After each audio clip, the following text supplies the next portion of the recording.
Não precisa, não.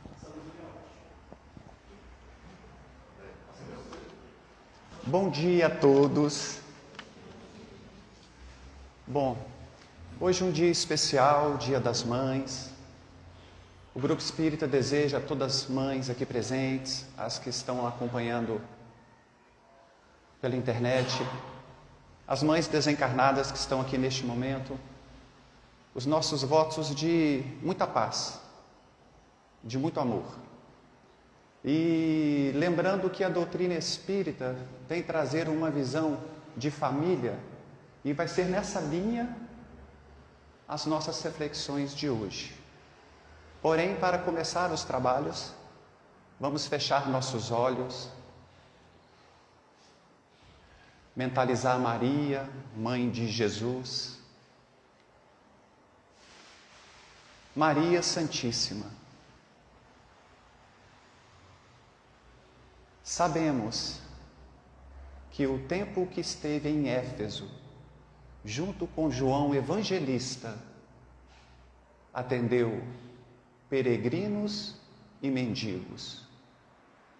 Por isso, mãezinha querida, nós que somos mendigos do Evangelho, rogamos a vossa proteção nessa manhã, para que possamos seguir o seu exemplo de amor, de vida, de renúncia, e sairmos daqui com uma nova visão de vida, sempre com alegria, paz e amor. Que assim seja, graças a Deus. Bom, como a gente sabe, às vezes é constrangedor a gente falar de Maria Santíssima, exemplo de mãe, um ser que recebeu Jesus no seu ventre, o Filho de Deus. Sabemos que nessa data, se fosse um mundo evoluído, um mundo feliz, era um momento de festa mesmo, de muita alegria. Mas, porém, nós ainda, por escolhas nossas, estamos em um mundo de provas e expiações, aonde ainda o mal predomina. Então, eu gostaria de hoje de falar para aquele que tem aquela mãe presente, aquela mãe que acompanhou, que criou, que cuidou. Mas eu queria também falar para aquele, para aquela que perdeu a sua mãe bem novinho, bem novinha. Aquele que não teve a presença de uma mãe, pois sabemos que muitas vezes, por falta de preparo, o ser que recebe a missão de ter um filho abandona essa missão. E a nossa fala aqui não é para julgar as mães que não foram presentes. Pelo contrário, é para nós compreendermos o que passou Maria, mãe de Jesus, para nós entendermos que, se alguém aqui presente, dos encarnados e dos desencarnados, se tem alguma mágoa, se tem algum sentimento de tristeza em relação à mamãe, que preste muita atenção. Como viveu Maria? O que passou Maria? E assim nós vamos ter uma nova visão do que é mãe, do que é o perdão, do que é compreensão. E eu trouxe para as reflexões de hoje duas obras de Humberto de Campos: Lázaro Redivivo e Boa Nova. O Boa Nova foi psicografado primeiro em 1941 e o Lázaro Redivivo em 1945, já com o nome de Irmão X, porque o Chico estava respondendo um processo da família de Humberto de Campos. Mas eu vou começar pela obra segunda, sobre Lázaro Redivivo. E vamos aproveitar, nós vamos pegar do momento que Jesus é detido até a sua crucificação. Mas não para pegar nesta parte aparentemente triste de sofrimento do Cristo, mas vamos acompanhar como Maria se comportou. Este é o grande ponto das nossas reflexões de hoje. Vamos analisar a conduta de Maria, desde a detenção do Cristo até a sua crucificação. E depois eu vou adentrar no livro Boa Nova. E começa assim Humberto de Campos, A Escrava do Senhor, capítulo 2. Quando João, o discípulo amado, veio ter com Maria, anunciando-lhe a detenção do mestre, o coração materno, consternado, recolheu-se ao santuário da prece e rogou ao Senhor Supremo poupasse o filho querido.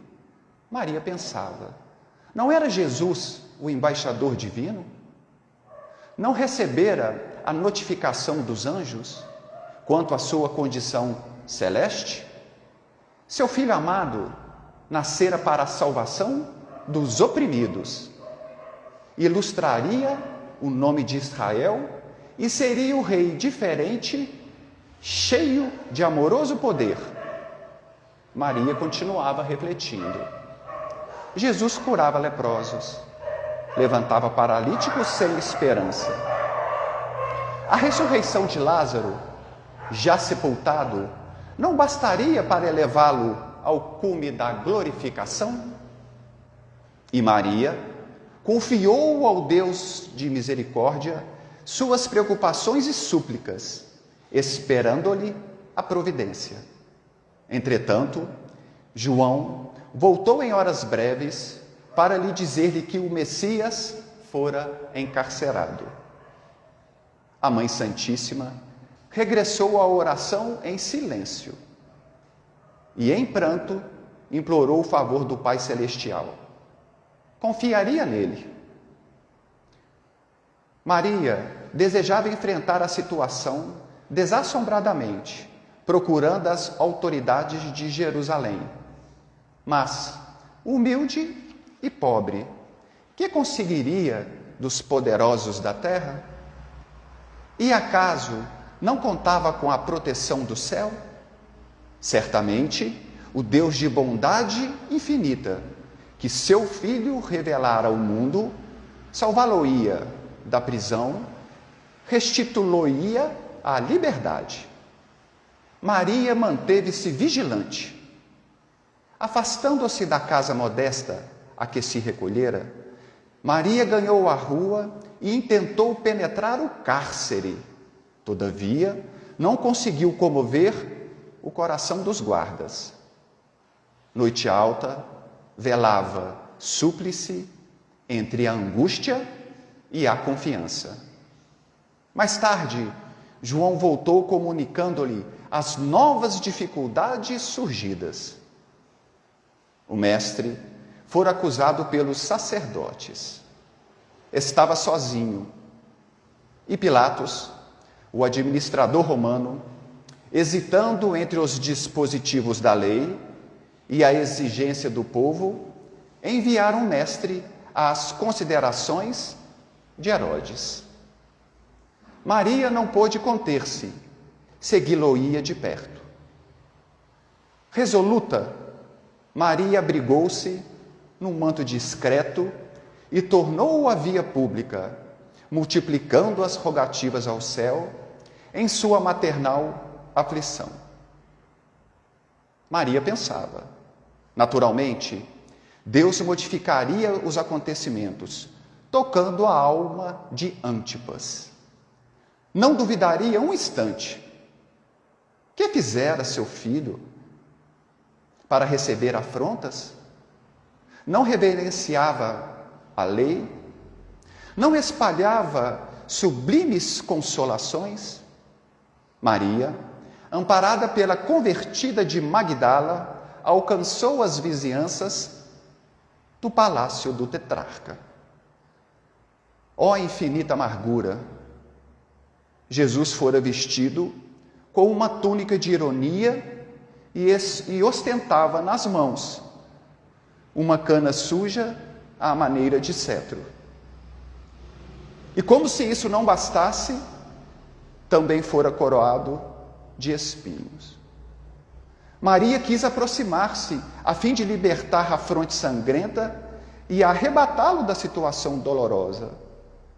Mas Jesus, sereno e resignado, endereçou-lhe o olhar mais significativo de toda a existência.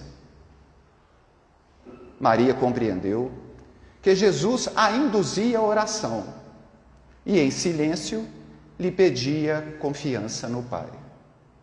Maria conteve-se, mas o seguiu em pranto, rogando a intervenção divina. Impossível que o Pai não se manifestasse. Não era seu filho escolhido para a salvação? Não era ele a luz de Israel, o sublime revelador? Maria lembrou-lhe a infância, amparada pelos anjos. Guardava a impressão de que a estrela brilhante, que lhe anunciara o nascimento, ainda resplandecia no alto. A multidão estacou, de súbito. Interrompera-se a marcha para que o governador romano se pronunciasse em definitivo. Maria confiava. Quem sabe chegar o instante da ordem de Deus? O Supremo Senhor poderia inspirar diretamente o juiz da causa. Após ansiedades longas, Pôncio Pilatos, num esforço extremo para salvar o acusado, convidou a turba farisaica a escolher entre Jesus, o divino benfeitor, e Barrabás, o bandido. O coração materno asilou esperanças mais forte.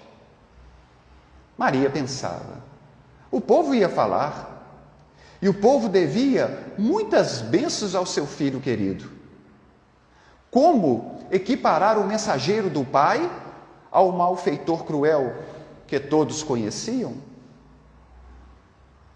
A multidão, porém, manifestou-se, pedindo a liberdade para Barrabás e a crucificação para Jesus.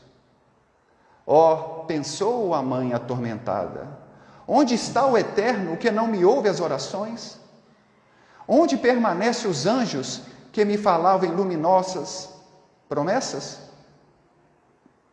Em copioso pranto, Maria viu seu filho vergado ao peso da cruz. Jesus caminhava com dificuldade, corpo trêmulo, pelas vergastadas recebidas, e obedecendo a um instinto natural, Maria avançou para oferecer-lhe auxílio. Contiveram-na. Todavia, os soldados que rodeavam o condenado divino.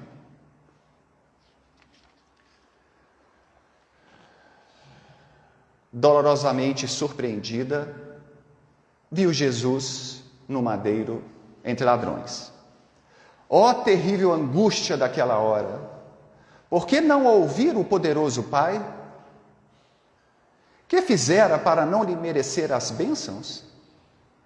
Desalentada e ferida, Maria ouvia a voz do filho, recomendando aos cuidados de João, o companheiro fiel, e registrou-lhe, humilhada, as palavras derradeiras.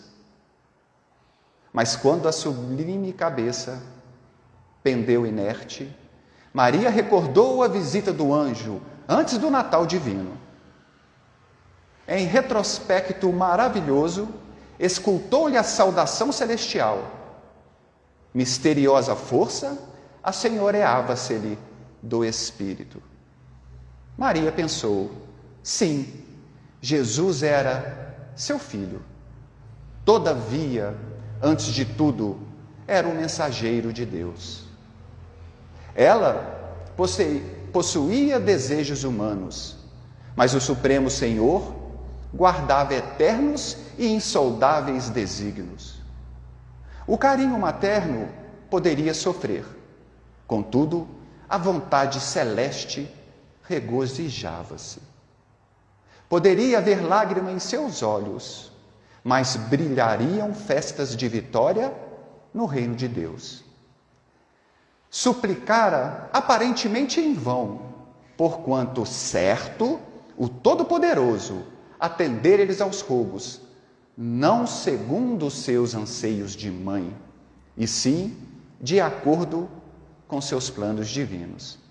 Foi então que Maria, compreendendo à perfeição a misericórdia e a justiça da vontade do Pai, ajoelhou-se aos pés da cruz. E contemplando o filho morto, repetiu as inesquecíveis afirmações: Senhor, eis aqui a tua serva, cumpre-se em mim segundo a tua palavra. Eu fiz questão de ler na íntegra este capítulo. Ô Rogério, me presta o microfone, ele está cortando aqui um pouquinho. Eu fiz questão de ler na íntegra este capítulo, porque ele traz para nós um entendimento da dificuldade que Maria passou. Imaginem uma mãe vendo seu filho injustamente acusado de mistificador, de bruxo, sendo açoitado, sendo abandonado por 11 dos seus discípulos,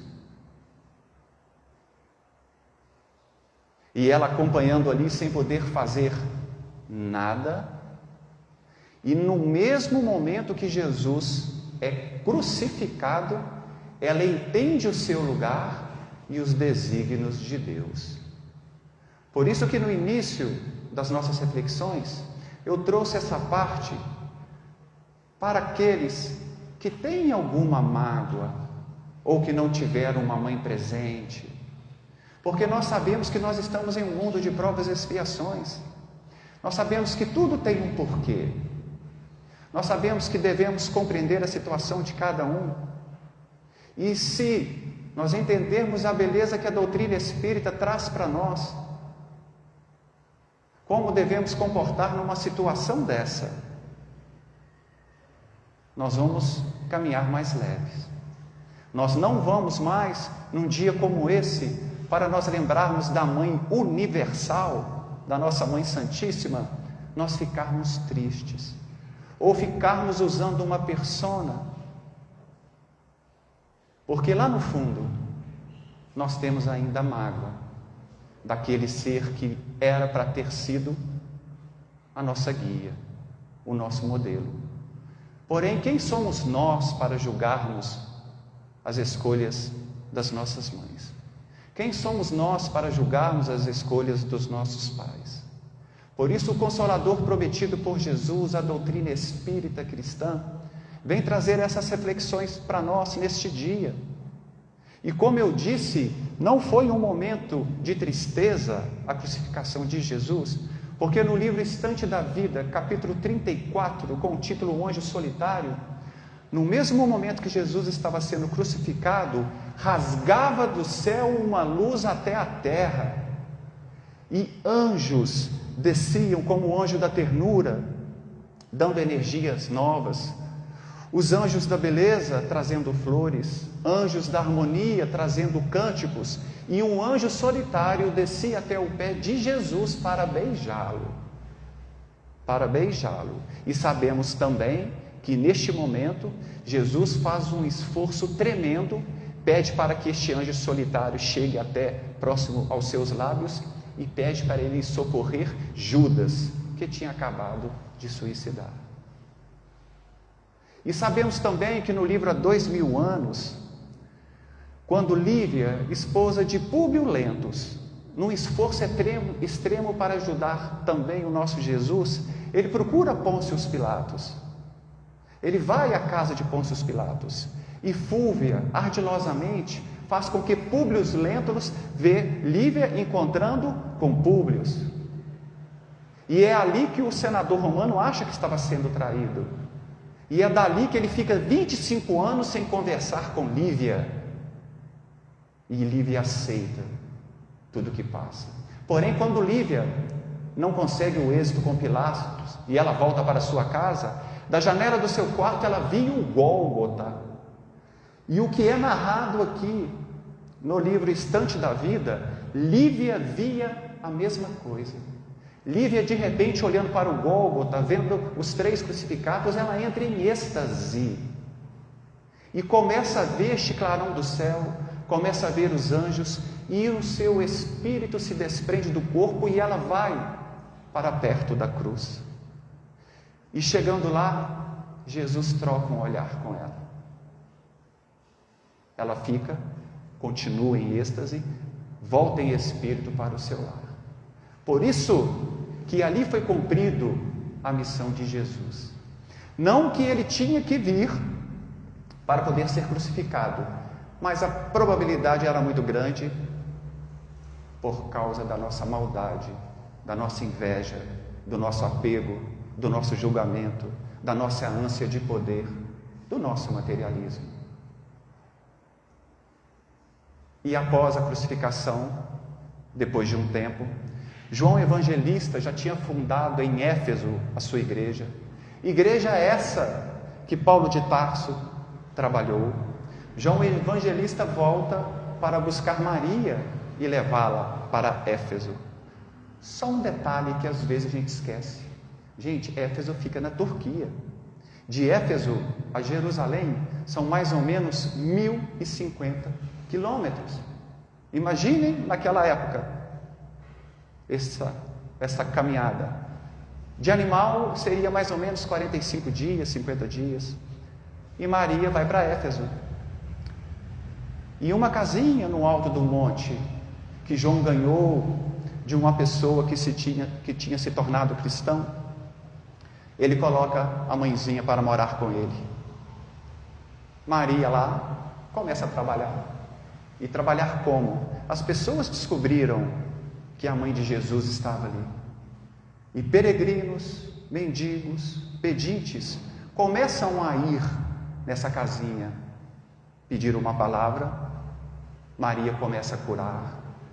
E foi em uma dessas curas de um leproso que, ao ficar curado, ele ajoelha aos pés de Maria e diz assim: só a Maria, mãe de Jesus, a nossa Maria Santíssima, poderia fazer essas coisas. Foi desta fala, deste curado, que surgiu o nome Maria Santíssima. Porém, depois de anos trabalhando, Maria já estava bem velhinha.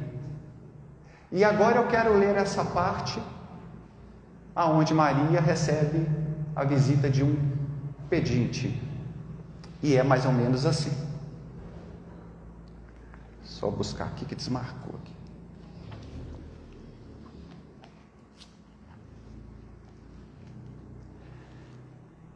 Enlevada nas suas meditações, Maria viu aproximar-se o vulto de um pedinte. Minha mãe, exclamou o recém-chegado, como tantos outros que recorriam ao seu carinho. Venho fazer-te companhia e receber a tua bênção. Como Humberto de Campos diz aqui para nós, todos que iam lá já tinham o hábito de chamá-la de mãe. Todos. Maternalmente, Maria o convidou a entrar, impressionada com aquela voz que lhe inspirava profunda simpatia. O peregrino lhe falou do céu, confortando-a delicadamente. Comentou as bem-aventuranças divinas que aguardam a todos os devotados e sinceros filhos de Deus, dando a entender que lhe compreendia as mais ternas saudações do coração. Maria sentiu-se empolgada por tocante surpresa. Maria pensava: que mendigo seria aquele que lhe acalmava as dores secretas da alma saudosa com bálsamos tão dulçorosos? Nenhum lhe surgira até então para dar. Era sempre para pedir alguma coisa. No entanto, aquele viandante desconhecido lhe derramava no íntimo as mais santas consolações. Onde ouvir aquela voz meiga e carinhosa noutros tempos? Que emoções eram aquelas que lhe faziam pulsar o coração de tanta carícia? Seus olhos se umedeceram de ventura, sem que conseguisse explicar a razão de sua terna emotividade.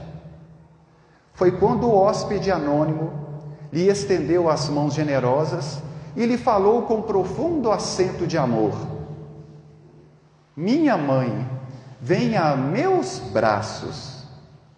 Nesse instante, fitou as mãos nobres que lhe ofereciam num gesto das mais belas ternuras.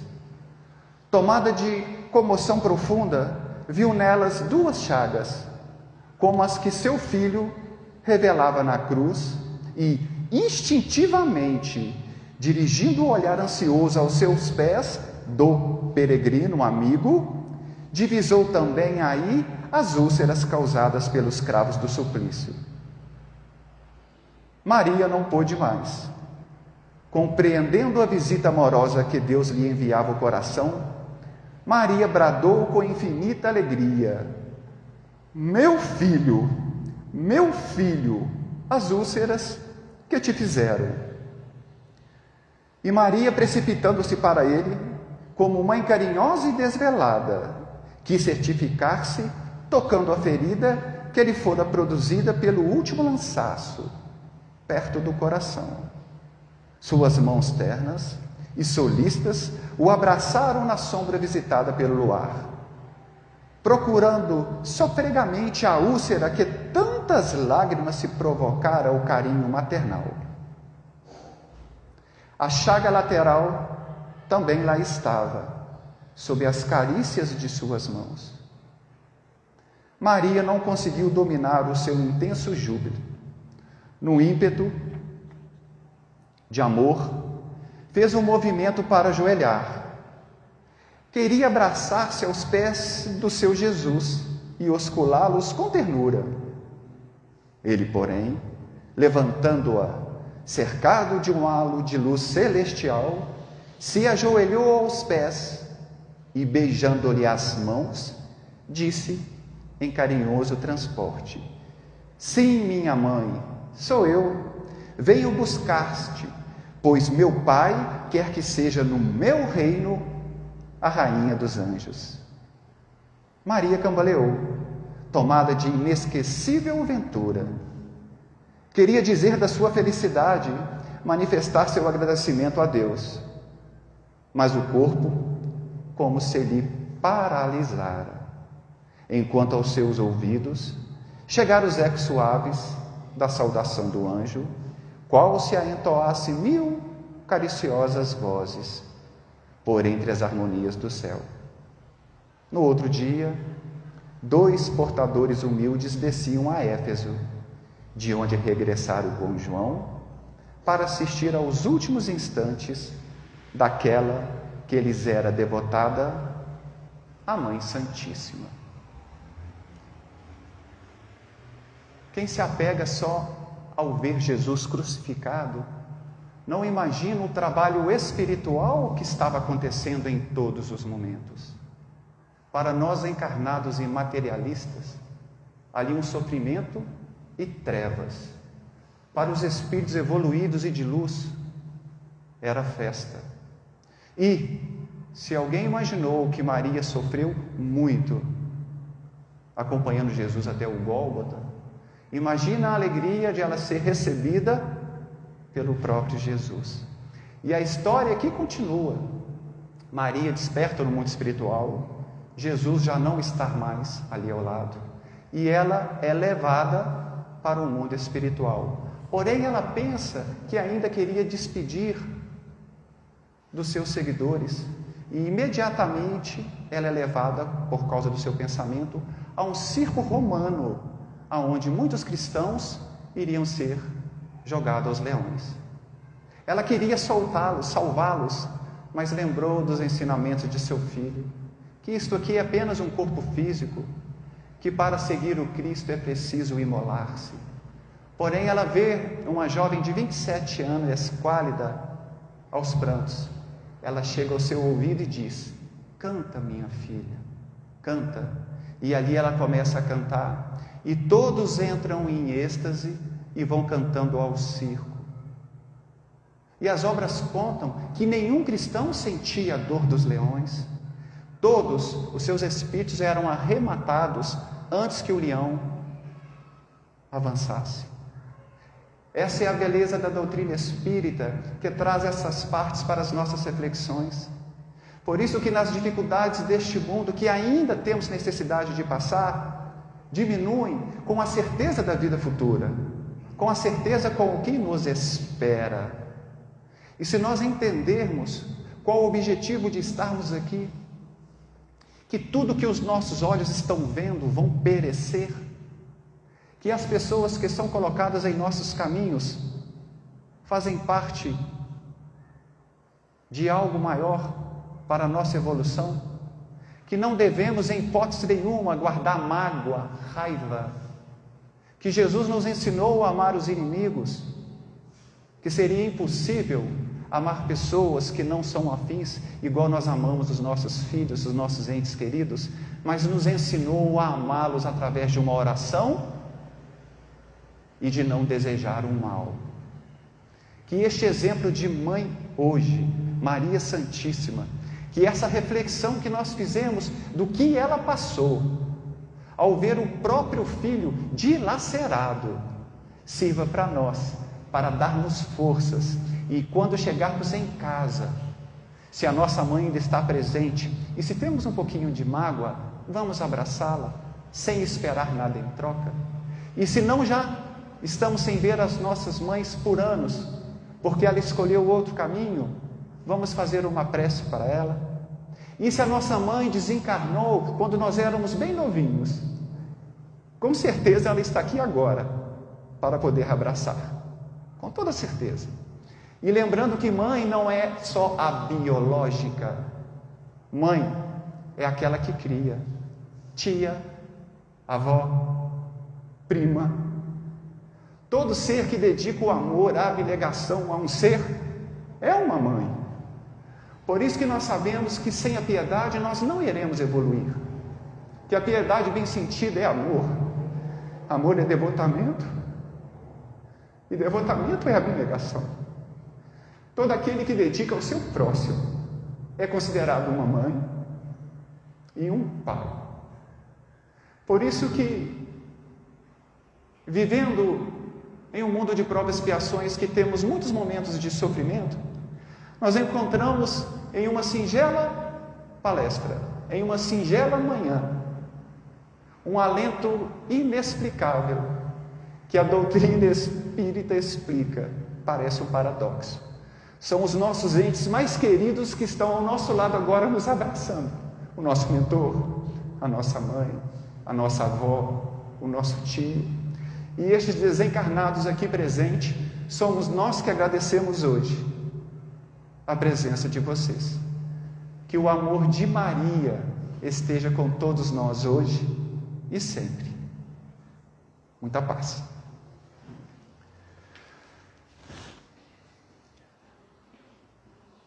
Bom, nós vamos ter agora a continuação dos nossos trabalhos. O passe já está